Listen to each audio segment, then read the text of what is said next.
Okay, real quick here. This was posted in the comments section. A link to this was posted in the comments section of my video on Did James White Get a Tattoo? It says something very interesting here. This is James White writing a comment. Somebody asked about that tattoo thing. He says, I've addressed the primary biblical issue, Leviticus 19:28, on the DL a number of times as an example of being careful about assumptions.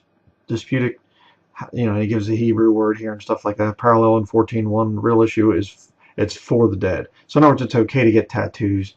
It's just the only thing being condemned in Scripture is when you get them for the dead, and it's kind of a thing. And see, these guys, they take little words and they'll just twist things and tweak things and shades and nuances of meaning and everything. Yeah, it's called tweaking things to so that you don't get condemned for your sin. Is the whole thing. He says something very telling here. That places the issue of body art in the Romans 14 category. Absolute total lie, despite strong feelings based upon traditions that often enter the discussion. Okay, show me anywhere in Scripture where a Christian is doing this kind of a thing, printing marks upon their body. The item to which you refer is a Chi-Rho, the first two Greek letters of Christ, with the traditional Alpha and Omega along the sides. My sons and some brothers have all gotten the symbol. Here we go, as it speaks to us of the Lordship of Christ. You can read the rest of it there. I'm not going to waste time, but the whole point is they got a mark upon their body because it speaks to them of the Lordship of Christ. You say, oh, come on, now you're reading into this thing. Am I really? James White does not believe in the rapture. He's Reformed.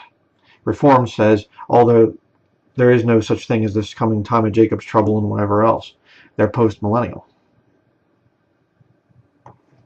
I guarantee you he doesn't believe in the rapture.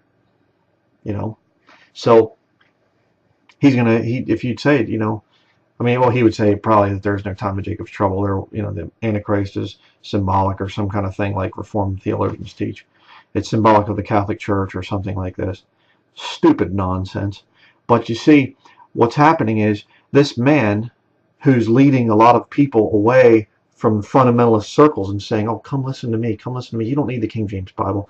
Look, I'm debating Catholics and I'm debating this and I'm debating that, and he plays his little word games and people go, oh, our hero, he's a master debater and stuff like this, and they think that somehow qualifies him as a good preacher. It's ridiculous. But see, what he's doing is he's leading all these young people over, and he's getting them in and, oh, look, I got a tattoo. Because it's my mark of allegiance, of the Lordship of Christ in my life. What do you think he's going to do when the Antichrist shows up? And he's not saved. He's going to be going, he's not going up at the catching away of the bride of Christ. He's going to be here.